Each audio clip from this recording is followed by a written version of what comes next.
시청자 여러분 안녕하십니까. 이제 9월 24일 오후 시간인데요. 지금부터 전옥현의 안보정론 시작하겠습니다. 시청자 여러분들께서요, 방송 보시기 앞서서 이 빨간색 구독 버튼 켜져 있는 분들, 제 방송은 일체의 이러한 경비 지원을 받지 않아요. 멤버십도 없고 무슨 이 흔한 뭡니까 슈퍼챗 이런 것도 없고요. 그냥 제 방송 많이 봐주시고 정권 교체를 하는데 우리 시청자 여러분들께 저하고 같이 손만 잡아주시면 딱 됩니다. 그래서 부담 없이 제 방송 많이 시청해 주시고 주변 분들에게 권유해서요 80만 이 구독자를 모시는 그런 중견 유튜버가 될 수 있도록 밀어주시면 고맙겠습니다. 이번 시간에는요 이 대장동 비리 의혹 중점적으로 보도해 드리겠습니다. 여러분들 지금 상황이 어떤지 헷갈리실 텐데요. 한마디로 얘기해서 이재명 지사의 의혹은 그야말로 까면 깔수록 이걸 뭐라고 그러나요? 양파라고 그러나요? 양파 같은 그런 의혹들이 나오고 있고요. 이 양파같이 이제 까면 깔수록 뭔가 의혹이 실체로 밝혀지는 과정이 있는데 그 이유 중에 하나는요. 문제의 핵심 인물들이 하나씩 둘씩 정적을 감춰요. 대표적인 인물이 바로 누구냐? 유동규 당시 이 기획본부장 사장 대리를 한 사람이죠. 이 유동규가 잠적을 했습니다. 그 다음에 또 하나 잠적한 사람은 바로 천화동인 4호 주인공인 남욱 변호사가 잠적을 했어요. 근데 남욱 변호사는요 벌써 눈치가 빨라서 그런지 검찰 출신이라 그러죠. 벌써 해외로 도피했어요. 미국 샌디에고에 가 있습니다. 그래서 이 미국 샌디에고에 가가지고 결국은 말하자면 천화동인 4호인데 가서 한 1,000억 이상을 벌었으니까 거기서 마르고 닳도록 살아도 되겠죠. 이래서 출금 조치를 빨리 취해야 되는 거예요. 그래서 JTBC가 어젯밤에 보도한 내용을 보면 이 천화동인 4호의 주인공인 남욱 변호사는요, 이 실소유자 지분이 1.74%를 가지고 있는데 여기에서 배당금을 얼마나 챙긴 줄 아십니까? 1,000억 원을 넘게 챙겼어요. 근데 이 남욱 변호사는 2009년도에 특정 업체에 대장동 개발권을 달라고 하면서 정치권의 로비한 혐의로 구속됐다가 풀려난 전력이 있어요. 이 구속됐을 때 이 변호했던 사람들이 지금 다 이번 천화동이라든가 이런 거고 관련된 인물들로 되어 있습니다. 그래서 더 이 법조계 이 카르텔이 형성되어 있다. 왜냐하면 그 당시에요 수원지검장 했던 이 강찬우 검사가 바로 이 남 변호사의 나중에 이제 은퇴하고 나서 퇴직하고 나서요 변호를 맡았어요. 근데 강찬호가 어디로 가 있습니까? 화천 대유에 자문 변호사를 또 했지 않습니까? 이래서 끼리끼리 자기들끼리 해먹었다라고 하는 의혹을 받는 것이 너무나 당연한 거예요. 자, 그래서 이 천화동인 4호 이 사무실은 요즘 완전히 비어 있고 이전한 사무실에 가보니까 아무도 직원이 없었고요. 또 부인이 다니던 부인도 다니던 회사에서 최근에 지난 16일 날 퇴직한 것으로 그렇게 되어 있습니다. 자, 이렇게 되니까 이 대장동 특혜 개발 의혹, 비리 의혹을 파헤칠 수 있는 장본인들이 아까 말씀드린 대로 유동규 이미 잠적했잖아요. 그리고 그 다음에 이 남욱, 이게 가장 중요한 인물들 중에 하나인데 이 사람도 잠적했어요. 그런데 지금 이미 이성문 화천대유의 그 대표, 명목상 이제 대표인지 실질적으로 얼마만큼 챙겼는지 이건 이제 수사를 해봐야 알겠지만은 이성문 대표는 이미 경찰한테 불려가서 한번 조사를 받았고요. 지금 경찰에서는 누구를 이제 소환 일정을 조율하고 있느냐? 바로 실소유주인 김만배 머니투데이 기자 부국장이었다고 합니다. 이제 최근에 그만뒀죠. 이 머니투데이 기자 출신인 그리고 법조계 출입을 한 30년 했다고 그래요. 이 인맥을 가지고 화천대유라고 하는 어마어마한 그야말로 수천억의 회사 돈을 챙긴 사람이 바로 누구냐? 김만배예요. 김만배. 그래서 이 경찰에서는요, 김만배 소환 일정을 지금 조율 중에 있다. 이렇게 나오고 있습니다. 조금만 저 말씀을 드리면 이 김만배라는 사람이 경제지 법조기자로 일하면서 쌓은 그런 인연을 계기로 해서 화천대유 이 고문으로 이 법조계 인사들을 대거 영입했어요. 권순일, 강찬우, 박영수. 그런데요, 지금 오늘 문화일보가 보도한 바에 따르면 이 지금까지 알려져 있는 사람들 말고요, 새로운 인물들이 또 여기에 들어가 있어요. 누가 들어가 있느냐? 바로 김수남 전 검찰총장이 이 화천대유에 또 고문을 했습니다. 물론 이제 이와 관련해서 이 김수남 총장은 내가 개인적으로 한 게 아니고 자기가 소속된 로펌이 이 계약을 맺은 것이다. 그래서 고문료는 받았지만은 다 세금 처리이기 때문에 아무런 문제가 없다. 그리고 본인이 개인적으로 화천대유에 고문 변호사를 한 것은 없다. 이렇게 딱 잘라서 이 비리 의혹의 소지는 하나도 없다라고 밝히고 있습니다. 자, 그런데 이것도 말이요. 이제 뭐 다 조사를 해봐야 되겠죠. 그래서 이 김수남이라는 사람이 이제 새롭게 여기 말하자면 고문 변호사 역할을 한 것으로 지금 알려지고 있고, 또 한 사람은요, 여러분들 잘 아시다시피 이경재 변호사가 또 고문 변호사로 일한 것으로 지금 알려지고 있어요. 이경재는 또 누구냐? 여러분들 뭐 잘 아시잖아요. 제가 설명드리지 않아도 국정농단 사건의 주역인 최순실 씨 1, 2심 변호를 맡은 사람인데요. 이경재 변호사는 2017년도부터 화천대유에서 법률 고문으로 맡았습니다. 예.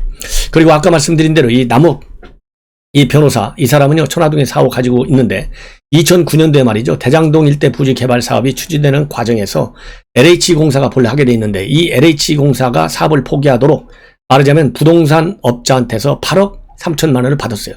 그래서 정치권에 로비했어요. 이것이 범죄 혐의가 돼가지고 2015년도 6월에 재판에 넘겨졌습니다. 그 당시 기소는 누가 했냐면, 이번에 화천대유 자문 변호사로 활동한 강찬우 변호사가 그 당시 검사장이었어요. 그런데 이 강찬우가, 그러니까 뭐 이런 이 대장동 사태에 대해서 이 강찬우가 얼마나 잘 알겠어요. 그러니까 강찬우가 이 이재명의 변호인으로까지 활동을 한 거예요. 예.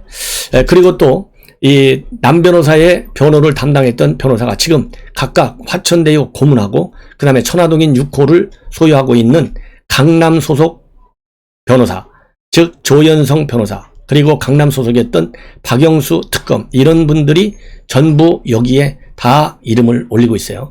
그래서 지금 이제 오늘 보도를 보면 이거는 뭐 이 법조 카르텔이나 마찬가지다, 이런 지금 비판이 제기되고 있습니다. 자, 그러다 보니까요, 지금 오늘 아까 말씀드린 대로 장기표 전 우리 국민의힘 대선 후보였었죠. 장기표 위원장이 전격적으로 다 해당자들을 고발했어요. 그러니까 이재명, 그다음에 권순일의 고액 고문료를 지급한 거, 이거는 증례죄 혐의가 있다. 그리고 권순일 전 대법관은 사후 뇌물죄, 그다음에 변호사법 위반 혐의가 있다. 그래서 이 서울중앙지검에 고발장을 냈습니다. 그래서요, 이재명 캠프 측에서는 장기표, 윤창현, 그 다음에 김기현, 이런 분들을 고발했잖아요. 그리고 이러한 이 고발 사건이 서울중앙지검에 전격적으로 배당이 됐어요. 그런데 장기표, 이러한 고발을 당한 장기표 후보도 맞고발 전에 들어간 겁니다. 그래서 지금 조금 전에 제가 말씀을 드린 대로 이 증례죄 혐의, 이재명은, 그리고 권순일에 대해서는 사후 뇌물죄, 변호사법 위반 혐의로 고발했다. 그래서 대대적인 이제 법적 분쟁으로 넘어가고 있는 상황이다. 이렇게 여러분들께서 이해하시면 되고, 그러다 보니까요, 오늘 이낙연 전 대표가 이 광주 MBC 라디오에 출연해가지고 한마디 했어요. 뭐라고 했냐면, 검찰이 이렇게 손을 놓을 일이 아닌데 뭐 하고 있느냐? 경찰을 질책했습니다. 그래서 경찰이 자금수를 하고 있는데 지난 5개월간 미적거렸다는 지적이 나오고 있다. 그래서 경찰 수사가 속도를 냈으면 좋겠다. 그리고 이 지사도 수사를 자청했고 특검과 국정조사가 적절하지 않다면 남은 거는 검찰과 경찰의 수사뿐인데 그거라도 빨리 해서 빨리 터는 것이 민주당을 위한 길이자 민주당의 짐을 더는 일이다. 이렇게 강력히 주장했습니다. 그리고 또 이재명 지사가 이 수사를 빨리 해달라, 수사에 100% 동의한다, 이렇게 했기 때문에 이것은 이 지사 본인 주장을 뒷받치는 것이다. 그렇기 때문에 수사를 하는 것은 옳은 일이고, 이것을 이러한 본인의 비판을 국민의힘과 똑같이 몰아가고 있는 이재명 지사는 잘못된 것이다. 이런 반발을 또 하고 있습니다. 그리고요, 부산TV 오늘 또 이 토론이 있었어요. 이 부산TV에 있어서도 이재명 지사에 대한 이 대장동 사태 또 거론했어요. 그래서 어쨌든 이 대장동 사태는 말이지, 그야말로 각종 의혹이 쏟아지고 있는데, 공공이 소유한 토지를 활용해서 민간업체가 막대한 이익을 챙기도록 하는 것은 정의롭지 못하다. 그래서 본인이 발의한 토지독점 규제법 3법을 통해서 불공정한 부동산 이익을 차단해 나가겠다. 그래서 부동산으로 자산 불평등이 심화되지 않도록, 우리 경제가 세습 자본주의로 굳어지지 않도록 차단하겠다. 이런 입장을 발표하고요. 감동 있는 경선, 활력 있는 경선, 그래서 후보의 경쟁력을 키우는 경선이 돼야 되고, 불안한 후보로 돼서는 안 된다. 그리고 판단의 시간이 필요하시다면 결선 투표로 갈 수 있도록 결정해 달라. 그래서요, 노골적으로 이 결선 투표 가자 이렇게 호소하고 있어요. 그런데 이러한 이재명 지사와 그리고 이낙연과의 이런 대장동 의혹을 둔 공방과 관련해서 지금 이제 보도를 보면요, 뭐라 그럴까요? 지금 민주당이 전전긍긍하고 있어요. 왜냐면은 여러분들 잘 아시잖아요. 이게 만약에 이 민주당 쪽으로까지 만약에 이재명이가 지나치게 흔들려가지고 민주당까지도 덤태기를 쓸 경우에는 대선 전국을 운영하는데 굉장히 불리하다 이거죠. 제가 보기에는요, 조국 사태가 현 문재인 정권의 정권 교체 절반의 씨를 뿌렸다, 악의 씨를 뿌렸다라고 본다면 우리 야권한테는 선한 씨앗이 되는 것이죠. 당연히 이 여권이 볼 때 이런 정권 교체의 씨, 조국 사태가 가져다 뒀다, 일본이. 자, 그렇다면요, 마지막 만루 홈런은 바로 이재명의 장기표 개발 의혹이라고 저는 봅니다. 그래서요, 우리가 하나로 단결만 잘 하면 정권 교체에 저는 지금 이미 파란 신호불이 들어왔다고 봐요. 그만큼 이 파란 신호불이 들어왔는데 이거를 내년 3월 9일까지 얼마만큼 지속 가능한 파란불로 만들 수 있는 능력과 이 능력 중에는 투쟁력, 이 투쟁력에는요, 일반적인 투쟁력과 법정 투쟁력, 이 두 가지가 다 겸비가 돼야 된다 이렇게 생각합니다. 그래서 이 일반 투쟁력에 있어서는 압도적인 비판 여론, 그래서 제가 우리 시청자 여러분들한테 저는 정론을 거듭하고 있기 때문에 자신있게 제 방송을 많이 주변에 권해 주십사, 그리고 많이 시청해 주십사 당부를 드리는 거예요. 그래서 이 파란 신혼부를 끝까지 가야 되고, 그 다음에 법률적인 측면에서는 뭐 국민의힘이 지금 안 해도 뭐 판사 검사 널려 있잖아요. 그래서 이런 분들이 시민단체와 협조를 해서 법적 투쟁을 계속 벌여야 된다. 근데요, 이 법적 투쟁, 이거 하세월로 넘어가면 절대 안 돼요. 최대한도 속도, 고삐를 잡아야 된다. 이런 말씀을 드리고 싶습니다. 자, 그러면은 이제 얼마만큼 이제 화천대유, 아까 말씀드린 대로 지금 잠적한 유동규, 그 다음에 남욱 변호사, 이런 사람들이 핵심 인물로 봐요. 그리고 조금 전에 이제 김만배도 지금 경찰에서 소환 조사를 지금 이 소환 일정을 조율하고 있다고 되어 있지 않습니까? 그래서 화천대유 100% 지분을 가지고 있는데요. 이 화천대유와 천화동인 7개잖아요. 총 합쳐서 이거 인맥들이요, 전부 학연으로 얽혀 있어요. 이번에는 성균관대 동문들이 다 말아먹고 있다, 이렇게 봐도 과언이 아니에요. 죄송합니다만은. 그러면 화천대유 대표 이성문이는 누구냐? 성균관대 동문이에요. 김만배하고. 그리고 화천대유 도시개발팀에서 7년간 근무했던 직원, 이게 곽상도 의원의 아들인데, 곽상도도 성균관대학을 나왔어요. 물론 뭐 곽상도 의원이 성균관대대하고 나와가지고 아들이 거기 근무해서 이 비리 의혹에 한 역할을 했다, 이거는 절대 아니니까 오해하지 마십시오. 어쨌든 큰 틀에서 이렇게 성균관대 인맥들을 최대한도로 활용하고 있다, 이거를 제가 강조하는 겁니다. 그리고 이 박영수 특검 딸도 2016년도부터 이달 초까지 이 화천대유에서 보상 업무를 담당했어요.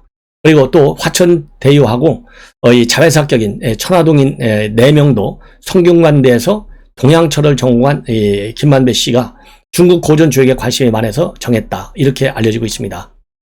이 천화동이라고 하는 이 사명도요, 성균관대에서 동양철학을 전공했기 때문에 김만배가 바로 이 천화동인, 그 다음에 화천대유, 이게 다 중국 주역에서 나온다는 얘기잖아요. 그래서 정했다는 겁니다. 자, 그래서 이 천화동인의 1호에서 7호까지 모두 김만배 또는 그의 가족과 지인들로 파악되고 있고, 이 화천대유는요 577억 원을 배당받았다. 5천만 원 투자해가지고. 여러분들 이거는 뭐 이제 다 아시는 것 아니겠어요? 자, 이렇게 해서요, 이 법조 카르텔이 이 만만치 않은 이 실체가 어느 정도까지인지 이제 만천하에 드러나게 된 거예요. 자, 그리고 이제 그 다음에는요 또 뭐가 있느냐? 그러면 법조인들은 이 만약의 사태에 대비해서 보험 들려고 다 갖다 놓은 거 아니겠어요? 자, 그런데요, 제가 어제 보도해 드릴 때 저도 뭐 이 눈치는 채고 어느 정도는 알고 있었지만은 보도 나오기를 기다렸었어요. 그런데 오늘 이제 결국 터졌어요. 뭐냐면은 이 키넨파트에서 이 화천대유, 천화동인 여기하고 연결돼서 400억 원의 자본금을 대여해 줬다, 이런 보도가 나왔어요. 이 키넨파트너스라고 하는 이 법인에서. 그런데 이 400원 전주가 누구냐? 그런데 이 키넨파트너스에 있는 이 대표, 이 사람이 바로 SK 임원 출신이에요. 그렇기 때문에 SK하고 뭐 이 임원 출신이 400원을 자기가 개인 친구한테 빌려왔겠어요? 회사 돈 비슷한 걸로 빌려왔겠죠? 거금인데. 그런데 지금 이 조선일보에서 말이죠, 단독으로 보도하고 있는 내용입니다. 이걸 보면 바로 SK에서 이 전주 역할을 한 키넨파트너스가 화천대유의 초기 자금 300억 원 가량의 돈을 대준 것 같다, 빌려줬다, 이렇게 되어 있습니다. 키넨파트너스. 그러면 이 키넨파트너스는 이 돈을 제3자 개인한테 받았는데 누구한테 받았느냐? 바로 최태원 SK그룹 회장 여동생 최기원 행복나눔재단 이사장한테 받아냈어요. 이 300억 원을. 그래서 이거를 2015년쯤에 익명의 개인에게 400억 원을 빌려서 자금을 조달한 걸로 되어 있는데, 이 사람이 누군가 하고 계속해서 정치권, 재계, 그리고 언론 이런 데서 계속 많은 이 해석이 쏟아졌는데, 주인공이 바로 최기원, 최태원의 여동생인 것으로 확인이 됐다. 이것이 조선일보 보도로 되어 있습니다. 그래서 이 최태원 이사장, 최태원 회장의 여동생 이 최 이사장은 키넨파트너스에게 자금은 빌려주고요, 고정 이자만 받기로 한 것으로 알려졌는데, 특히 최 이사장은 키넨파트너스에 400억 원을 빌려줬는데 원금과 이자는 제대로 돌려받지 못하고 상당한 손실까지 본 것으로 일단 알려져 있습니다. 왜냐면요, 이 키넨파트너스가 이 화천대유에 투자해 갖고는 돈을 많이 벌었지만은 다른 데 투자했기 때문에 다른 데 투자해서 손실이 많아 가지고 이 최기원 이사장한테 빌린 돈을 제대로 못 갚고 이자만 지급하게 됐다, 이렇게 알려지고 있습니다. 그런데 이 키넨파트너스를 잘 아는 이 취재원을 통해서 조선일보가 보도한 바에 따르면, 이 최기원 이사장은 지난 2015년도부터 박중수 전 대표가 설립한 키넨파트너스에 400억 원을 빌려줬고 연율 10%입니다. 10% 고정 이자를 받는 금전 소비대차 계약을 체결했다, 이렇게 지금 되어 있습니다. 자, 그런데 이 박중수 전 대표는요, 400억 원을 빌리면서 키넨파트너스가 보유하고 있는 도시개발, 토지신탁 계약의 우선 수익권을 담보로 제시했고, 키넨파트너스 감사 보고서에 나와 있는 화천대유 관계사인 천화동인 4호의 특정 금전신탁이 곧 박중수 대표가 제공한 담보로 이렇게 알려졌습니다. 자, 여기에 대해서요, 이 최기원 이사장은 박 전 대표와 협의를 통해서 키넨파트너스 소유권을 다른 사람에게 넘기고 투자금을 회수할 때까지는 최 이사장의 지인들을 키넨파트너스에 참여하도록 한 것으로 전해졌어요. 그래서 키넨파트너스에는 최 이사장의 재단 출신 인사들이 사내이사로 등재가 되어 있는 것이 바로 이런 이유 때문이다, 이렇게 지금 보도를 하고 있습니다. 그리고 재계에서는요, 이 최 이사장이 키넨파트너스와 금전 소비대차 계약을 체결한 것이지 차명으로 화천대유에 직접 투자한 것은 아니다. 천화동인 4호의 실소유자가 최 이사장이라는 일각의 주장은 말도 안 되는 것이다, 이러면서요, 이 박중수 전 대표가 어떻게 화천대유에 투자하게 됐는지 경위는 최 이사장도 제대로 알지 못한다. 그래서 이 최 이사장이 말하자면 차명으로 화천대유에 돈을 400억 원을 투자해가지고 엄청나게 돈을 벌었다라고 하는 이런 비판 가능성에 대해서는 철저하게 선을 긋고 있다. 이거를 여러분들께서 아시면 될 것 같습니다. 자, 이렇게 해서요, 오늘 지금 나와 있는 이런 대장동 비리 의혹과 관련된 이 실체 여러분들께 말씀을 많이 드렸는데요. 다시 한번 마지막으로 말이죠, 대장동 의혹과 관련돼서 거론되고 있는 법조인들, 이거는 동아일보가 단독으로 보도하고 있는 거예요. 이 이름만 여러분들께 자세히 한번 말씀을 드릴게요. 첫째, 남욱 변호사, 이 천화동인 4호 법무부인 강남 소속이고, 이 법무부인 강남은 박영수 전 특검도 거기에서 대표 변호사를 한 바 있습니다. 그래서 이 박영수 특검도 여기에 고문을 했죠. 그 다음에 이제 또 이 남욱하고 연계되어 있는 인물이 누구냐면 강찬우 전 검사장. 이 사람은 화천대유의 자문 변호사로 되어 있는데요. 2015년도에 수원지검에서 검사할 때 바로 검사장이었어요. 그러니까 피의자가 남욱 변호사고 이 수사 기소한 사람이 강찬우 검사장인데, 이 사람들이 결국은 하나는 자문 변호사, 한 사람은 아예 천화동인 4호를 소유해서 1000억 이상을 배당금을 딱 챙기고 지금 미국으로 도망갔는지 외유를 간 건지 일단 잠적을 했어요. 그리고 또 남욱 변호사하고 연계된 사람은 조현성 변호사예요. 조현성 변호사는 천화동인 6호를 소유하고 있고, 법무법인 이 사람도 박영수, 그러니까 남욱, 조현성, 이 사람들이 법무법인 강남에 소속돼 있어요. 그래서 조현성 변호사도 투자 자금을 유치하는데 유치했다. 그 다음에 또 이 김만배 경제지 부국장인데요. 이 사람이 이제 화천 대주주잖아요. 화천대유에 천화동인 2호, 3호는 가족들이 소유하고 있습니다. 그러면은 이 김만배는 법조인 누구하고 연결되어 있느냐? 직접 박영수를 영입했고 고문으로, 강찬호도 이 자문 변호사로 영입을 했고, 권순일 대법관도 고문 변호사로 영입한 사람은 바로 김만배다. 그리고 이 김만배하고 유동규의 관계는요, 유동규가 이 사업 구조를 설계하고 민간 사업자를 선정하는데 많은 역할을 한 사람이 바로 김만배와 유동규의 관계에서 찾아낼 수밖에 없고요. 또 남욱 변호사와 연계되어 있는 사람이 바로 정영학 회계사다. 정영학 회계사는요, 천화동인 5호를 소유하고 있고 사업계획서를 작성한 그런 인물로 동아일보는 보도하고 있습니다. 자, 이 정도가 되면 이제 여러분들 어느 정도 좀 아주 쉽게 조금 이해하시리라고 믿습니다. 자, 이렇게 해서요, 지금까지 나와 있는 대장동 비리 의혹과 관련된 큰 흐름들 여러분들께 짚어드렸고요.